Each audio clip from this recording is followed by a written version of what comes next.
आइए अब हम सब जाने विसर्ग संधि के बारे में। तो सवाल उठता है कि विसर्ग संधि किसे कहते हैं। तो विसर्ग के साथ स्वर के मेल या विसर्ग के साथ व्यंजन के मेल को विसर्ग संधि कहते हैं। सिंपल परिभाषा है, विसर्ग के बाद स्वर आ जाए या विसर्ग के बाद व्यंजन भी आ जाए तो उसको विसर्ग संधि कहते हैं।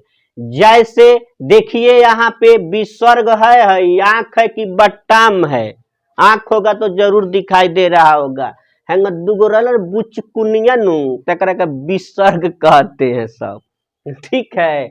हई आ के का कहला स्वर कहला, तो वो कहता विसर्ग के बाद स्वर के मेल को, अब विसर्ग के बाद स्वर के मेल को, अब विसर्ग के बाद व्यंजन के मेल को, अब विसर्ग के बाद व्यंजन के मेल को विसर्ग संधि कहते हैं। कितना आसान है। अब सवाल उठता है कि ये कैसे हो गया है दुरात्मा, कैसे हो गया है निरर्थक, कैसे हो गया है दुर्गंध, कैसे हो गया है आशीर्वाद।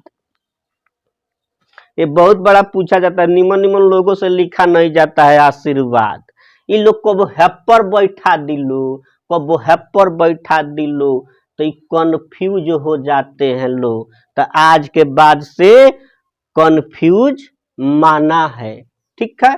तो एक रूल है, एक नियम है, कहता है विसर्ग के पहले आ को छोड़कर कोई भी स्वर हो, यानी इस तरह का फॉर्मेट में हो, की में, उ में, ठीक है, लेकिन आ नहीं होना चाहिए। इधर विसर्ग के बाद कोई स्वर हो, 345 वर्ण हो, यानी तीसरा चौथा पांचवा अक्षर हो। जैसे क वर्ग का ग घ अंग, च वर्ग का तो क्या होता है ज झ इ, यानी तीसरा से, आप प्लस अंतस्थ व्यंजन हो, यानी य र ल व को ही तो अंतस्थ कहते हैं। तो विसर्ग जो है आधा र बन जाता है।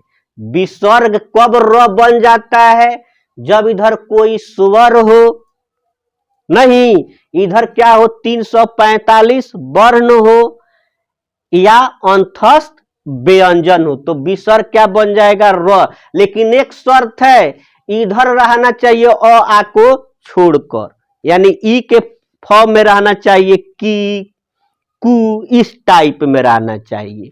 जैसे ये दू कु टाइप में है कि नहीं, यानी उकारांत में है, आकारांत में नहीं ना है, तो दू जोड़ आत्मा, तो यहाँ विसर्ग अब का बन जाता है र बन जाता है। तो र बन गया आधा र आ जोड़ आ का बना दिया, रा नहीं बना दिया जी, तो यही हो गया दुरात्मा। अब तो संधि विच्छेद कर लिया सब, तो ये हो गई दुरात्मा। देखिए कितना आसान है। अब अगर संधि से संधि विच्छेद करना हो तो वही बताया र का बन जाना विसर्ग बन जाना, र का होता है विसर्ग बन जाता है। तो क्या करिए विसर्ग बना दियो, एक हटा दियो, एक विसर्ग बना दियो। हई का हो आ हो दुह जोड़ आत्मा। पूछेगा दुरात्मा किस संधि का उदाहरण है, विसर्ग संधि का उदाहरण है। अधिकांशतः र वाला देखिए तो बुझ जाइए जो वह होई कथी होई विसर्ग संधि होई। अब इसी तरह से देखिए विसर्ग प्लस व्यंजन दुह जोड़ गंध, तो विसर्ग के बाद देखिए तीसरा अक्षर है ग कि नहीं है, पूरा रूल पर काम कर रहा है। तो विसर्ग का बन जाता है आधा र बन जाता है, तो दू आ ग आधा पर आ जाता है, तो ये हो गया दुर्गंध। दुर्गंध में पूछा जाता है आपसे कौन सा उपसर्ग लगा हुआ है, क्योंकि गंध के पहले यही ना दू है, इसको दूर भी कह सकते हो, तो वही तो हम लोग इसी को पकड़ लेते हैं दू और र। क्या कौन उपसर्ग है दूर, दू और र हलंत, ठीक है। उसी तरह से आशीष जोड़ बाद यरलव अंतस्थ आया, ये अंतस्थ न है, तो कहता है विसर्ग का र बन जाना, तो आशीर्वाद। क्योंकि यहाँ देखिए यही र हुआ था, तो इसी को हम लोग, कितना लोग पढ़ना भी नहीं आता है, क्या पढ़ाएगा, कितना लोग आशीर्वाद पढ़ देता है, ये है क्या, आशीर्वाद। जब आधा र रहता है तो इधर ये समझिए कि यहाँ पे नहीं है, इधर यहाँ पे आके तभी आशीर्वाद हुआ है, समझे। लिखना बहुत पूछा जाता है शुद्ध लिखने में, ये इसको ध्यान से याद कीजिए, ठीक है। उसी तरह से निह जोड़ धन, विसर्ग के बाद कौन है, कौन वर्ण है, त थ द ध, चौथा अक्षर है, तो ऑटोमेटिक क्या हो जाएगा, इस तरफ अ है ही नहीं है, यही फॉर्म में है, ई में फॉर्म में है, तो यहाँ ऑटोमेटिक है कि ये विसर्ग का हो जाएगा, र बन जाएगा, तो ये हो गया निर्धन। निह जोड़ अर्थक, तो क्या कहता है नियम कि अगर विसर्ग के बाद कोई स्वर हो तो विसर्ग का बन जाता है, र बन जाता है, तो आधा र क्या हो जाएगा, पूरा र हो जाएगा, निर हो गया, फिर ये थ ऊपर रेफ पहले से है, निरर्थक, ठीक। विसर्ग के पहले ई की मात्रा हो या उ की मात्रा हो, और विसर्ग के बाद पंख फड़ के, इसका मतलब समझ लीजिए कि विसर्ग के बाद प हो, ख हो, फ हो, क हो, तो विसर्ग जो है आधा मूर्धन्य स में बदल जाता है, तो विसर्ग का मूर्धन्य स हो जाना, अब मूर्धन्य स का विसर्ग हो जाना, ये कब होता है जी, जब विसर्ग के पहले ई और उ की मात्राएं लगी हुई हो, और उसके बाद जो है प आ जाए, चाहे क आ जाए, चाहे फ आ जाए, तो उस स्थिति में जो है विसर्ग मूर्धन्य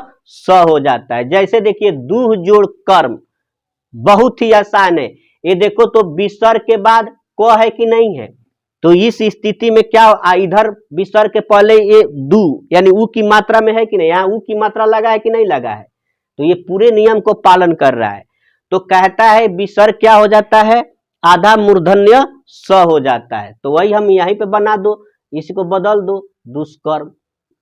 अब इसका बनाना होता कि दुष्कर्म का संधि विच्छेद कीजिए, तो बहुत ही आसान है, देखो आप लोग देखना मूर्धन्य स के बारे में, ये स्पेशल है, मूर्धन्य स और विसर्ग, तो अगर कोई शब्द आया रहेगा उसमें आधा मूर्धन्य स है, तो उसको देखना उसके इधर इधर इधर देखना कि ई और उ की मात्रा है, जी हाँ है, इधर देखना पंख फड़ के प ख या फ और क आ रहा है कि नहीं आ रहा है, तो बात वही हो रहा है कि हाँ उ की मात्रा है इधर, इसके बाद क है, तब इस स्थिति में क्या हो जाएगा, विसर्ग हो जाएगा, तो इसको हटा के दूह कर देना, दूह जुड़ कर, दोनों खेल यही से हो सकता है, बात समझ में आ गई।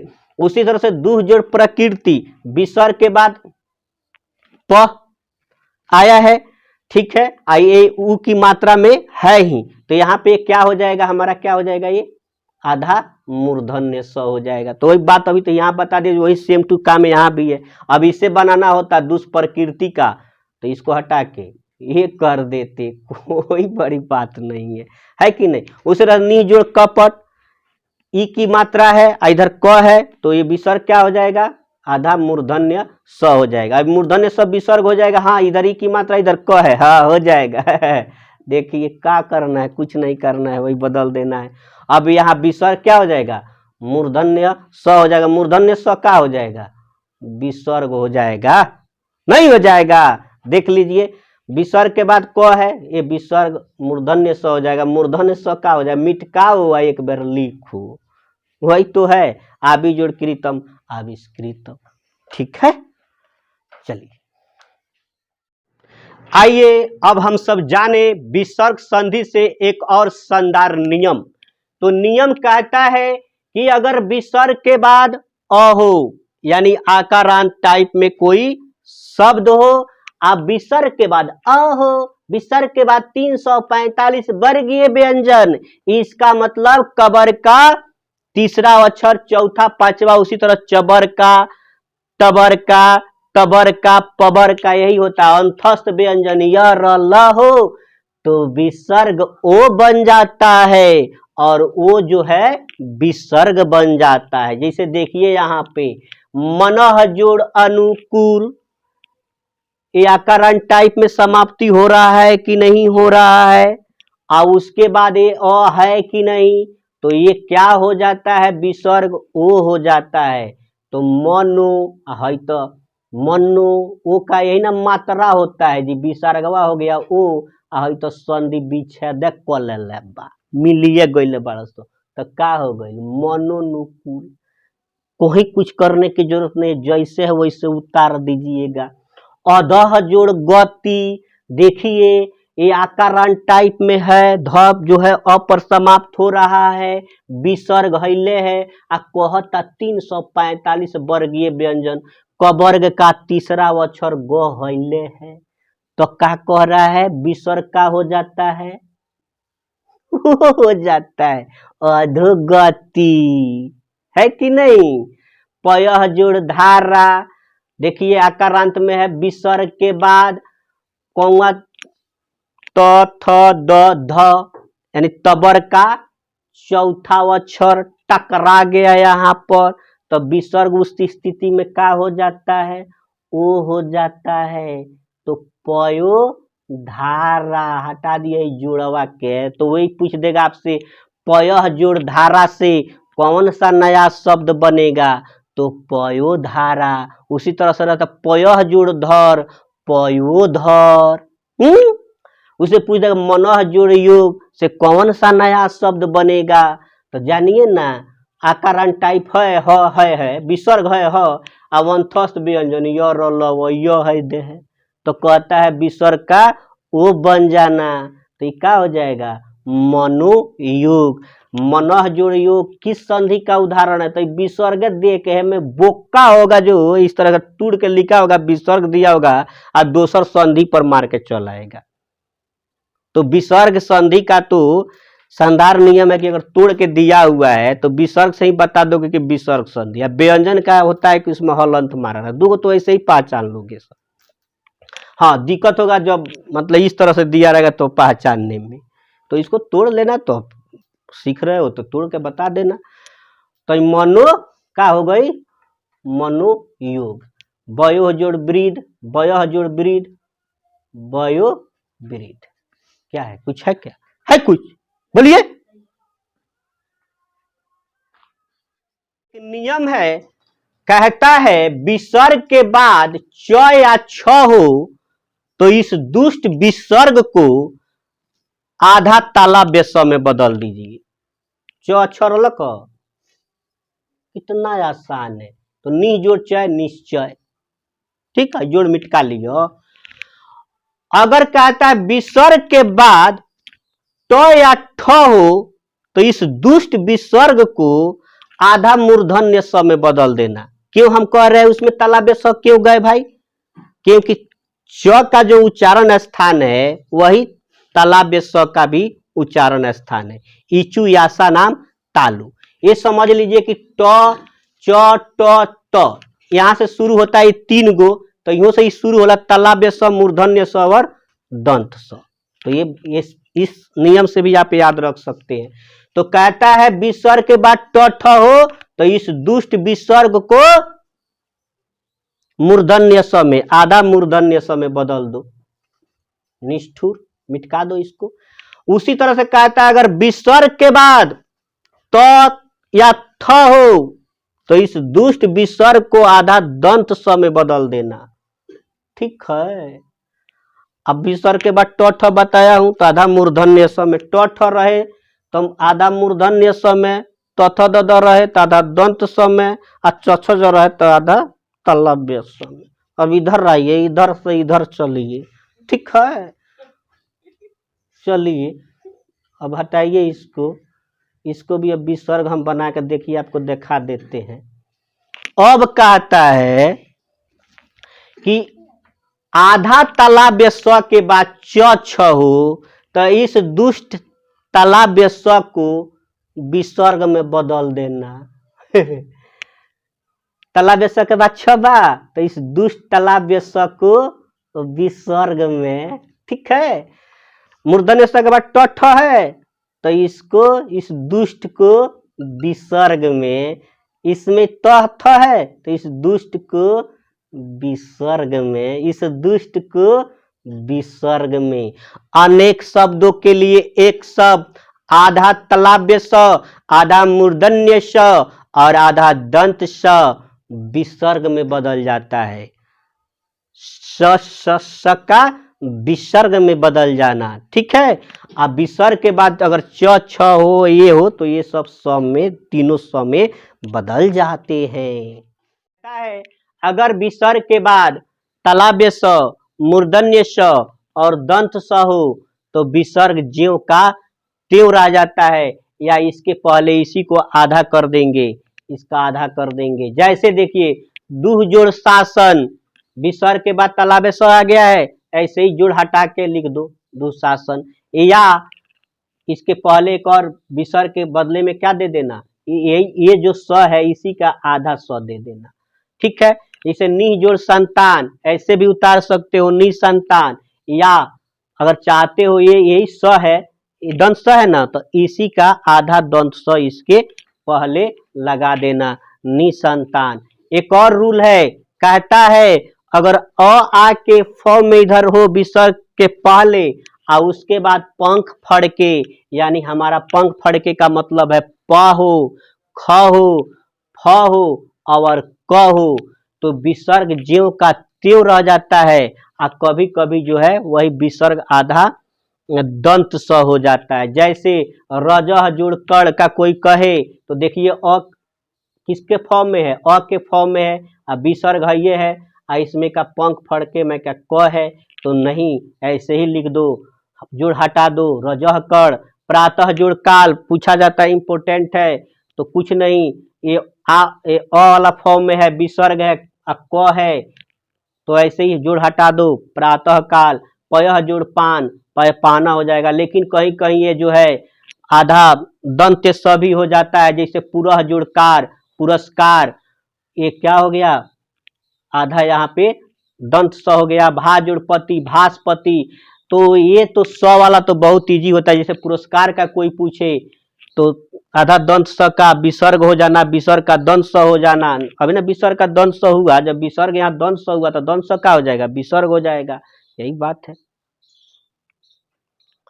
अगर आधा र के बाद बड़ा र हो तो ये बड़ा र इस छोटा र को खा जाता है। जैसे बड़ी मछली छोटी मछली को खा जाती है, उसी तरह ये र एकरा के साफ खा जाएगा, खत्म कर देगा इसका। जैसे देखिए नीर जोड़ रस, तो मैंने क्या बताया कि ये आधा र है और बड़ा र है, तो बड़का र इसको खा जाएगा, खा गाल। एक और बात है, लेकिन इसके पहले अगर हर्ष की मात्रा दी हुई हो तो हम क्या कर देते हैं, दीर्घ की मात्रा लगा देते हैं। अब हैने से बानू तो तू हैने से लिख दी है नीरस, समझे। अब चलिए हई का करी है, के खा घाले, एकरा के है पर घुमा दिया। अब नीरज, जिनका नाम नीरज हो आज जान लीजिए कैसे नीरज लिखा जाता है, और नीरज का कैसे संधि विच्छेद होता है। तो नीरज का होता है नीर जोड़ रज, या र आधा र को विसर्ग भी कहते हैं, ये हमारा नीह जोड़ रज भी हो सकता है, कोई कंफ्यूजन नहीं होना चाहिए, विसर्ग ही आधा र है, ठीक है। उसी तरह से निर्जोड़ रोग, हई रहिंकरा के खाई खा घल्लक, लेकिन है न सबा तो है न से निरोग। अगर इसका करना होता संधि विच्छेद तो र वाला स्पेशल कोनो आइल हुई तो बुझिए जो में विसर्ग लागी, आइल बनू र, तो है न से घुमा के निह जोड़ रोग, निरोग। देख लीजिए लोग क्या है, निह जोड़ रस, वही बात आ गया। हमने कहा कि र रहेगा या विसर्ग रहेगा, तो समझिए रयत था, तो इसको तो खा गया, खा जाता, अब इधर से घूम जाता नीरस, बात वही है ना। या विसर्ग के बाद भी र रहे तो ये र विसर्ग के का करी, घोट ली, खा घाली।